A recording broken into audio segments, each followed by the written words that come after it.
Israel और Iran, इनकी लड़ाई तो रुकने का नाम ले नहीं रही है और पूरे दुनिया के जितने भी स्टॉक मार्केट है सबको ये गिरा चुके हैं, स्पेसिफिकली इंडिया और जो एशिया के जितने भी स्टॉक मार्केट हैं। तो इस लड़ाई का स्टॉक मार्केट पे ओवरऑल क्या इंपैक्ट होने वाला है, एक पॉइंट ये। दूसरा एक सबसे बड़ा मेन डिस्कशन का पॉइंट रहेगा, रिलायंस जो इतनी बड़ी और फंडामेंटली स्ट्रॉन्ग कंपनी है वो क्रैश पे क्रैश होती जा रही है। क्या ये बहुत बड़ी अपॉर्चुनिटी है? ये अपना मेन पॉइंट आज डिस्कशन का रहने वाला है, रिलायंस का शेयर जो क्रैश हो रहा है। और साथ में गोल्ड और सिल्वर भी अब तो क्रैश हो रहे हैं बहुत से। तो अब क्या गोल्ड सिल्वर क्रैश हो रहे हैं, इसमें अपन को क्या करना चाहिए? और फाइनल पॉइंट अपन डिस्कस करेंगे कि स्ट्रेटेजी ओवरऑल इस तरह के मार्केट में होनी क्या चाहिए कि जब शेयर मतलब पूरा का पूरा शेयर मार्केट डूब रहा है, लड़ाई होती जा रही है, तो क्या शेयर मार्केट में कुछ इन्वेस्ट करना भी चाहिए या नहीं करना चाहिए? तो पूरी चीज अपन फाइनल स्ट्रेटेजी भी डिसाइड करेंगे और करना चाहिए तो कैसे करना चाहिए। आइए अपन वीडियो शुरू करते हैं। बट इसके पहले अगर आपने मेरी पुरानी वाली वीडियो नहीं देखी तो एक बार वो देख लेना, इसके जस्ट पहले वाली वीडियो, उसमें मैंने आपको बताया था कौन कौन से सेक्टर पे आपको पॉजिटिव इंपैक्ट देखने को मिलेगा और कौन कौन से पे आपको नेगेटिव इंपैक्ट देखने को मिलेगा। वो वाली वीडियो मैंने पूरा डिटेल में बताई है। पर जिन्होंने एक बार चलो वो वीडियो नहीं देखी तो वो तो डिटेल में मैं एक बार समरी के अंदर फटाफट बता देता हूं, क्योंकि मेरे को रिलायंस का जो मैटर डिस्कस करना है, वो रिलायंस का मैटर डिस्कस करने के लिए आपको ये चीज जाननी पड़ेगी जो मैंने पुरानी वीडियो में बताई थी। पर फिर भी आपको मैं नीचे लिंक दे दूंगा डिस्क्रिप्शन बॉक्स में, वहां मैंने डिटेल में बहुत चीजें बताई है, आप वो एक बार देख लेना, और ऊपर आई बटन पे भी मैं आपको दे दूंगा। चलो आइए शुरू करते हैं। सबसे पहले मैंने आपको बताया था ऑयल सेक्टर पे इंडिया में इंपैक्ट क्या पड़ा। मैं जल्दी जल्दी बताऊंगा, देखो अभी बहुत क्विक बताऊंगा स्टार्टिंग का ये वाला सेक्शन, तो क्योंकि मैंने पुरानी वीडियो में कवर करा है। तो मैंने आपको बताया था मेन इंडिया पे इंपैक्ट क्या पड़ रहा है। मेन इंडिया पे इंपैक्ट ये पड़ रहा है कि भाई जितने भी अपन जो इंडिया है ना, मोस्टली अपन ऑयल पे डिपेंडेंट है, जितनी भी मिडल ईस्ट की कंट्री है। तो मिडल ईस्ट में पूरी की पूरी तो लड़ाई चल रही है, वॉर चल रहा है, तो अब इंडिया को ऑयल सप्लाई हो नहीं पा रहा है। इंडिया में ऑयल की शॉर्टेज होती जाएगी इस वजह से, क्योंकि मिडल ईस्ट की कंट्रीज अपने को ऑयल नहीं दे पाएगी। मेन इशू ये चल रहा है। दूसरा मैंने आपको बताया था पहले कि स्ट्रेट ऑफ हॉर्मज नाम का एक समुद्री रास्ता है, छोटा सा, ये आपको दिख रहा होगा, समुद्री रास्ता है। ईरान क्या कर रहा है, इस समुद्री रास्ते को उसने इस बार ब्लॉक कर दिया कि भाई तुम सब जाओ भाड़ में, मैं ही तुमको ब्लॉक कर दिया रास्ता। अब ये रास्ता ब्लॉक करने से क्या हुआ, इंडिया का 50% 50% ऑयल जो भी आता है ना अलग अलग कंट्री से, जैसे इराक, सऊदी अरेबिया या कहीं से भी आ रहा है, सारा का सारा इसी रास्ते से आता है, सब इसी रास्ते से आता है। तो अब यहां से ऑयल अपने पास कुल मिला के वो आ ही नहीं पा रहा, ऑयल ही नहीं आ पा रहा, तो ऑयल की शॉर्टेज हो रही है। ऑयल की शॉर्टेज होने से क्या होता है, ऑयल की शॉर्टेज होने से ऑयल की पूरी प्राइसेस बढ़ती है और पूरी इकोनॉमी पे इंपैक्ट पड़ता है, सब कुछ अच्छा खासा। तो अब अपन बात करते हैं कि मैंने आपको बताया था, मैं फटाफट बताता हूं कि ऑयल की जब प्राइस बढ़ती है तो दो तरह की ऑयल कंपनी होती है। एक होती है अप स्ट्रीम कंपनी, एक होती है down stream company. Up stream company कौन कौन सी होती है, वो कंपनी जो ऑयल को खुद से प्रोड्यूस करती है, मतलब ऑयल को खुद से प्रोड्यूस करती है, वो होती है अप स्ट्रीम कंपनी। तो अप स्ट्रीम कंपनी जितनी भी है जो इंडिया के अंदर जो ऑयल को प्रोड्यूस करती है, उनको फायदा होगा। क्यों?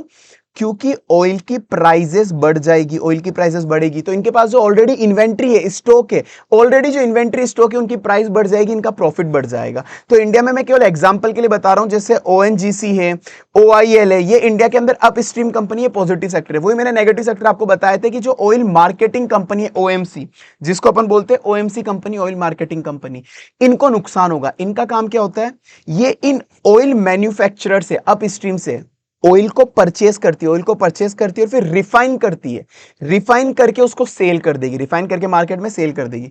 तो भाई ये जो ऑयल को परचेस कर रहे हैं, इनको अब ये महंगे में मिलेगा, तो ये एक्सपेंसिव हो गया इनके लिए रॉ मटेरियल। तो जैसे एचपीसीएल है, बीपीसीएल है, आईओसीएल है, ये बहुत नेगेटिव जा सकते हैं क्योंकि इनके लिए रॉ मटेरियल की प्राइस बढ़ गई, तो इनसे दूर रहो। साथ में मैंने आपको बताया था कि जितनी भी कंपनीज है जो ऑयल के रिलेटेड है, जो ऑयल को यूज लेती है रॉ मटेरियल की तरह, उनसे भी दूर रहो। कौन कौन सी कंपनीज इन पर नेगेटिव इंपैक्ट होगा, पेंट सेक्टर हो गया, पेंट के लिए, पेंट बनाने के लिए रॉ मटेरियल में 50-60% तो ऑयल यूज आता है, वो महंगा हो गया। एविएशन सेक्टर है, जैसे हो गया इंडिगो, स्पाइस जेट हो गया, इनसे दूर रहो क्योंकि इनको उड़ने के लिए ऑयल चाहिए होता है, महंगा हो गया। टायर बनाने के लिए, सिंथेटिक रबर, कार्बन बनाने के लिए ऑयल चाहिए होता है, जैसे एमआरएफ, अपोलो टायर, सियाट, इनसे दूर रहो। लॉजिस्टिक कंपनी जैसे अडानी पोर्ट, कॉनकर, गेटवे, डिस्ट्रीपार्क, इनसे। ऑटो ट्रांसपोर्टेशन कंपनी, क्योंकि ऑयल की प्राइस बढ़ गई तो अब गाड़ियों की डिमांड कम होगी, मारुति सुजुकी, महिंद्रा, टाटा मोटर, इनसे दूर रहो। पर मैंने कहा था एक और पॉजिटिव सेक्टर है डिफेंस सेक्टर, क्योंकि हो क्या रहा है, जैसे ईरान वगैरह ऐसा मतलब लड़ रहे हैं, जैसे मेनली इजराइल, तो इजराइल लड़ रहा है तो उसका जितना भी जो इसके पास इंस्ट्रूमेंट है लड़ाई वाले, जो भी मतलब उसके पास डिफेंस सिस्टम है वो खत्म हो जाएंगे, तो अपने इंडिया में के पास अपॉर्चुनिटी रहेगी कि वो उसको एक्सपोर्ट करेगी डिफेंस की चीजें बाद में, ये फायदा होगा। साथ में डोमेस्टिक जितनी भी कंट्रीज है सबको लगेगा कि भाई दुनिया में कभी भी कोई भी लड़ाई हो सकती है, तो सब अपना डिफेंस सिस्टम को स्ट्रॉन्ग कर लो, तो सब लोग अपने डिफेंस पे ज्यादा एक्सपेंडिचर करेंगे, तो वहां पे फायदा होगा। तो वहां पे मैंने कुछ आपको केवल एग्जांपल्स के लिए कंपनी दी थी, जैसे बीईएल, अडानी वगैरह, ये एग्जांपल्स के लिए मैंने आपको कंपनी दी थी कि मेनली ये दोनों कंपनी, इनके साथ इजराइल एरोस्पेस इंडस्ट्री के साथ इनका जेवी है, जॉइंट वेंचर, कि ये इजराइल के साथ कुछ चीजें मिलके बनाते हैं। तो बीईएल और जो अडानी एंटरप्राइजेज है ये कुल मिला के इजराइल को एक्सपोर्ट करते हैं, जैसे ड्रोन वगैरह हो गए, बहुत सारी ऐसी अलग अलग चीजें हो गई, अलग अलग मतलब डिफेंस इंस्ट्रूमेंट, जो डिफेंस इंस्ट्रूमेंट इनको एक्सपोर्ट करते हैं छोटे मोटे। तो ये दो कंपनी को आप देख सकते हो, हालांकि ये केवल एग्जांपल्स के लिए मैंने आपको शेयर बताया, सारे के सारे कोई बाय सेल एडवाइस नहीं है, ठीक है। डोमेस्टिक कंपनी जैसे फिर बाकी कंपनीज जो हो गई, जो इंडिया के अंदर ही डोमेस्टिक सप्लाई करती है, data pattern, solar industry, HL, इन पे एक बार आप ध्यान दे सकते हो, ये पॉजिटिव सेक्टर है।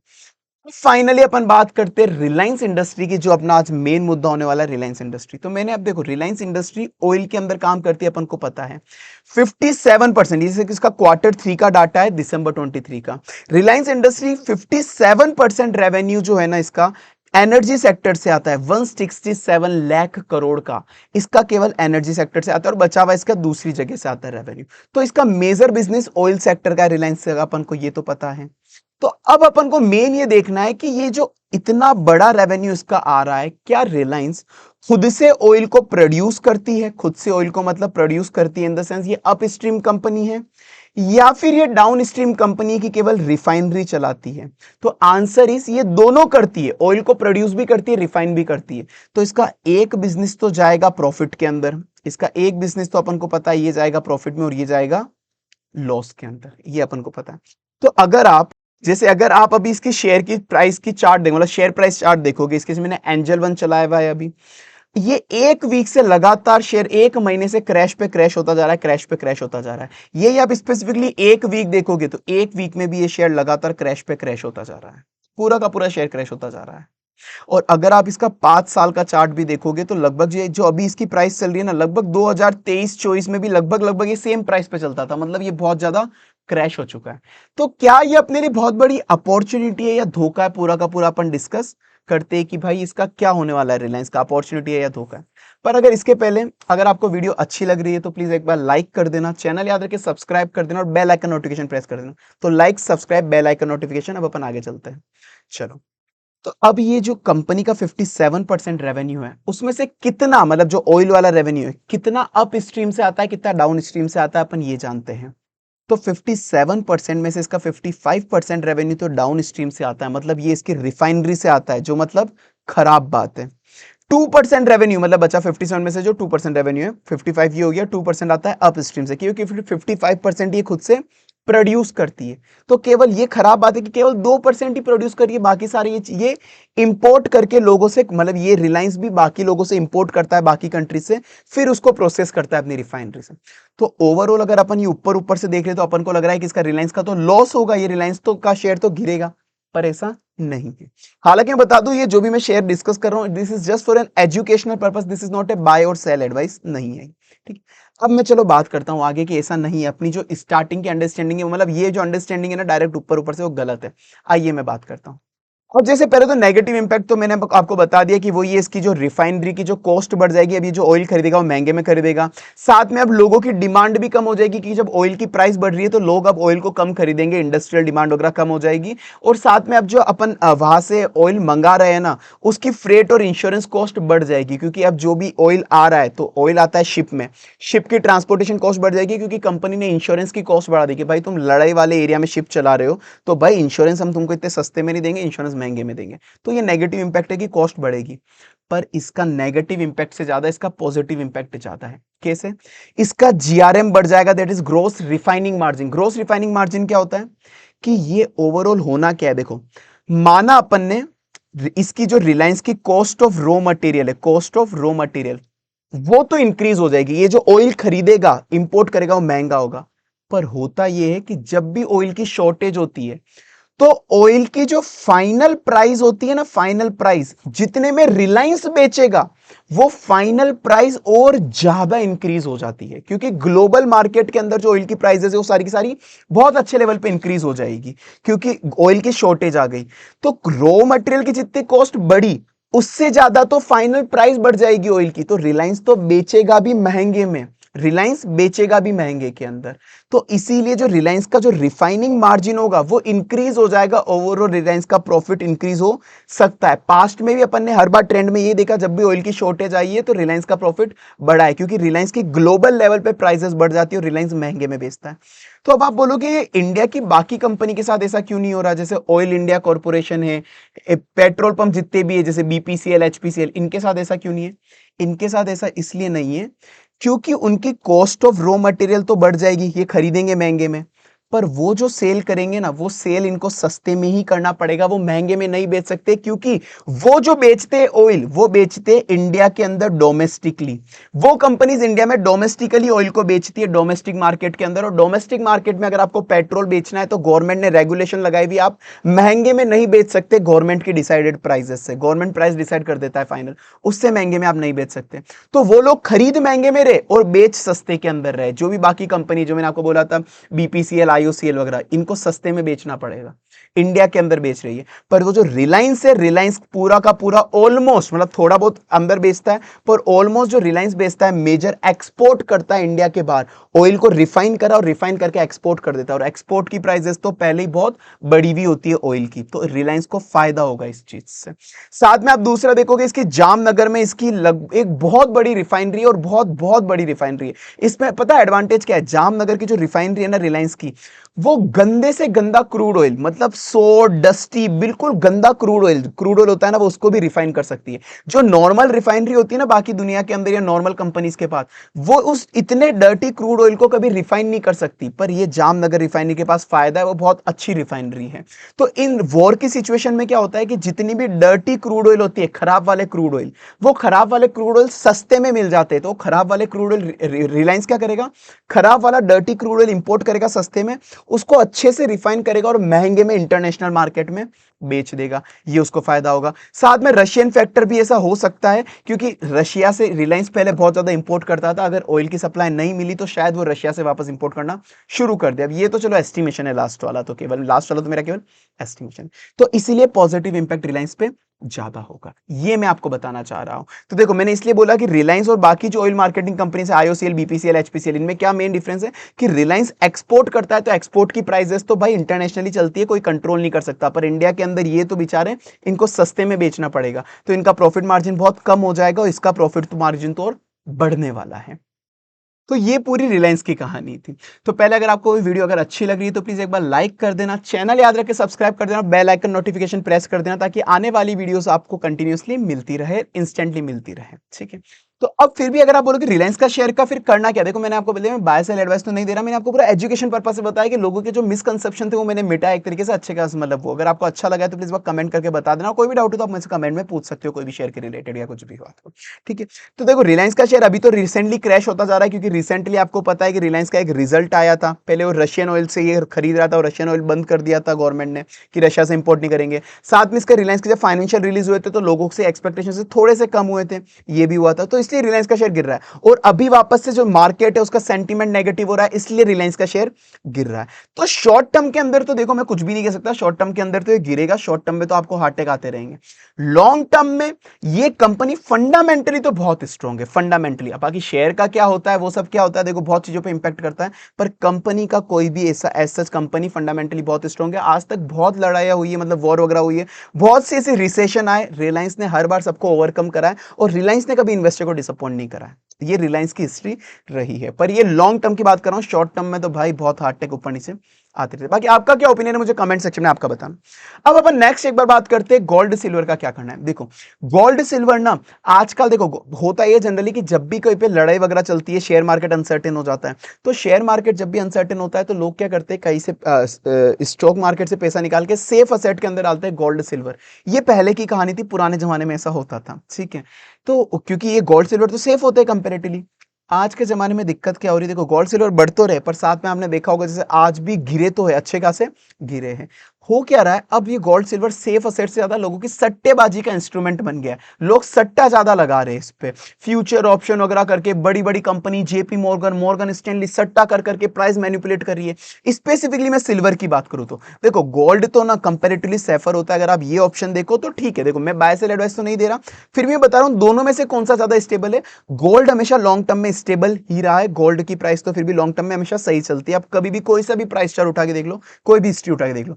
सिल्वर का तो इतिहास रहा है, सिल्वर एक बार बढ़ेगा, कितना भी बढ़ेगा, वापस बहुत बुरा गिरेगा, वापस बढ़ेगा, बहुत बुरा गिरेगा। Silver is now right now, मतलब अभी जो दिन चल रहे हैं पूरा सट्टेबाजी चल रही है। बड़े बड़े जो एफआईआई डीआई इंस्टीट्यूशनल इन्वेस्टर है, इसकी प्राइस को बहुत बुरी तरह से मैनिपुलेट कर रहे हैं। तो सिल्वर में हाथ डालना मतलब थोड़ा रिस्की। वो मैं ऐसा नहीं बोले घटेगा बढ़ेगा, बढ़ सकता है, कोई चांस ही नहीं, मतलब बढ़ेगा तो सही, लॉन्ग टर्म में बढ़ेगा, पर ये इतने हार्ड टेक देगा ना, क्योंकि लोग इसकी प्राइस को बहुत ज्यादा मैनिपुलेट कर रहे हैं। तो सेफर एसेट ज्यादा गोल्ड, इस पे आप ध्यान रखना। दूसरी चीज, अगर आपका सिल्वर या गोल्ड, सिल्वर में स्पेसिफिकली अगर आपका प्रॉफिट है तो मेरी मानो तो टाइम टाइम पे आप इसको बुक करते रहना। मैंने पुरानी वीडियो में भी बोला था इसको बुक करते रहना, क्योंकि आज बढ़ा है, कल वापस से वॉर तो रुकेगी, ऐसा तो नहीं वॉर मतलब चलती रहेगी जिंदगी भर वॉर चलेगी, नहीं। यूएस का हमेशा रहा है, यूएस की आप हिस्ट्री उठाओगे, जिन जिन भी कंट्री से लड़ा है ना यूएस मोस्टली, उनको एक बार आधा तोड़ देता है। उनका जो एम होता है, उसका मेन एम क्या था अभी कि भाई तुम लोग न्यूक्लियर वेपन नहीं बनाओगे, तो उसने जो आके जो मेन लोग थे उनको तो भाई मार ही दिया। तो आधे लोगों की तो मतलब इन्होंने बहुत ज्यादा हिम्मत तोड़ दी है। तो मेनली यूएस क्या करेगा, बाद में नेगोशिएशन करके मामला निपटा देता है, यूएस की हिस्ट्री रही है। तो वॉर तो रुकेगी रुकेगी कुछ टाइम के अंदर, आज नहीं तो कल, कल नहीं तो परसों रुकेगी। जैसे ही रुकी सबके सब गिरेंगे वापस से गोल्ड और सिल्वर। तो अगर आप प्रॉफिट में अच्छे खासे हो, आप बुक कर लेना भाई, मेनली स्पेसिफिकली सिल्वर की बात कर रहा हूं, ज्यादा ऊपर भी मत जाना, फिर बाद में देख लेना अपने हिसाब से। हिसाब से मैं तो जनरली ऐसा ही करता हूं, बाकी आप देख सकते हो। और एक चीज ध्यान रखना भाई, स्पेसिफिकली गोल्ड सिल्वर के अंदर, फोमो में बाय मत करना, फोमो में बाय मत करना। मैंने बहुत बोला है, तुम बहुत ऊपर प्राइस बढ़ जाती है, तुम सोचते हो और बाय कर लेते, और बाय कर लेते, मत करो, फोमो में बाय मत करो। और आपके पास कोई अगर अच्छे शेयर है, अच्छे शेयर, मैंने ये भी कहा था पैनिक सेलिंग मत करो उसमें। अगर आपको लग रहा है कि यार शेयर्स बहुत अच्छे हैं आपके पास, पैनिक सेलिंग मत करो, मार्केट कोई गिरता ही नहीं है। देखो मैं आगे बताता हूं, अब अपन चलते हैं आगे कि अब इस मार्केट में पैसा को अगर आपको असली में इन्वेस्ट करना भी चाहिए या नहीं करना चाहिए, अपन उसकी बात करते हैं।